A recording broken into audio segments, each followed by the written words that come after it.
Before Godzilla terrorized racetracks, the Nissan Skyline GT-R was an unassuming luxury sedan shaped by race-obsessed engineers. In 1969, their secret weapon, borrowed straight from the Prince R380 race car, stunned Japan with individual throttles and a twin-cam S20 engine. Yet just as domination began, the badge vanished, killed off by oil shocks and new rules.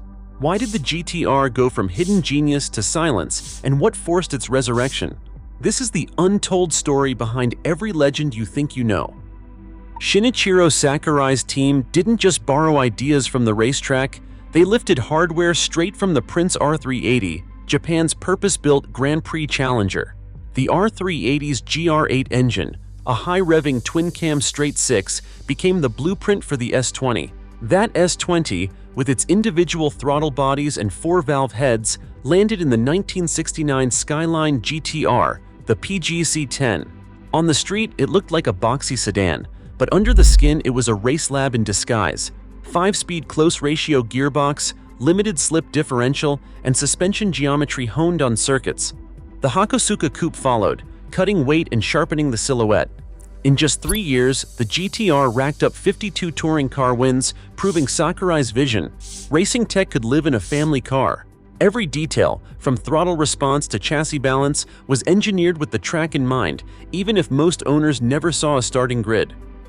In 1973, the world changed overnight. A sudden oil crisis sent fuel prices soaring, and governments scrambled to impose new emission standards. For Nissan, these shocks landed just as the second-generation GT-R, the Kenmeri, was finding its feet. Only 197 Kenmeri GT-Rs ever left the factory before production stopped. The badge, once a symbol of racing triumph, disappeared from showrooms. Engineers faced new realities: unleaded fuel, tighter pollution controls, and a market suddenly wary of performance. The Skyline name survived as a refined, quick Grand Tourer, but the era of race-bred GT-Rs was over. For enthusiasts, it was a pause that felt permanent. Behind the scenes, though, a handful of engineers kept the dream alive, sketching out ideas for a future car that could meet new rules and reignite the GT-R legend. The RB26 DETT engine sat at the heart of the GT-R's transformation.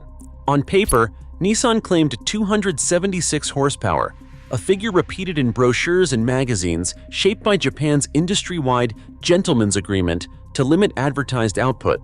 In reality, the 2.6-liter twin-turbo 6 regularly produced more than 300 horsepower straight from the factory. Tuners and dyno shops quickly discovered the truth. The RB26's architecture, with its iron block, forged internals, and parallel turbochargers, was built for headroom. It could handle far more stress than the official numbers suggested. This wasn't just about raw power, though. With so much torque available, especially at low RPM, keeping the car stable and controllable became a new engineering challenge. Managing that force, delivering it to the ground without overwhelming the chassis or the tires, demanded more than a strong engine. It required a new approach to traction and control, setting the stage for the GT-R's next leap forward. Atessa ETS didn't just keep the Skyline planted, it changed the rhythm of every lap. Sensors tracked wheel speed, throttle, and G-forces dozens of times each second. When rear tires slipped or the driver snapped the throttle, a hydraulic clutch in the transfer case sent torque forward in as little as 40 milliseconds. Most of the time, the car felt rear-driven. In a crisis, it gripped like all-wheel drive.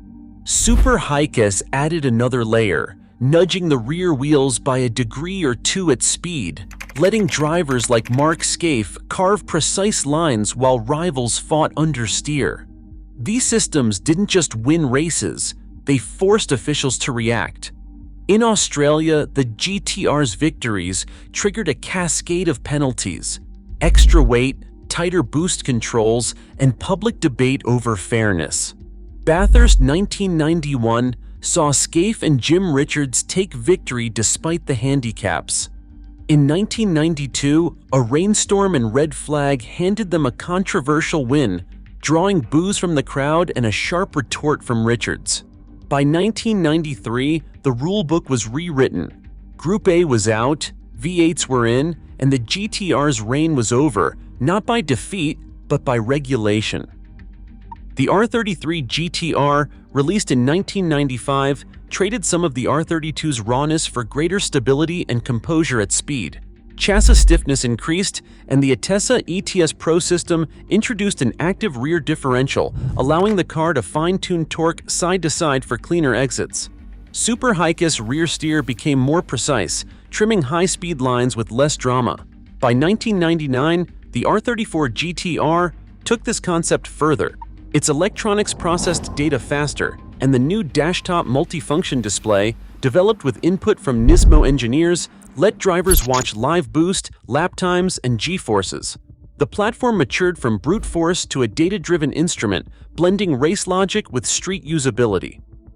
Federal law in the United States opened the door for Skyline GT-R imports with the 25-year exemption, but eligibility depends on the car's actual build date, not just the model year. Importers must prove this with original documents or chassis plates.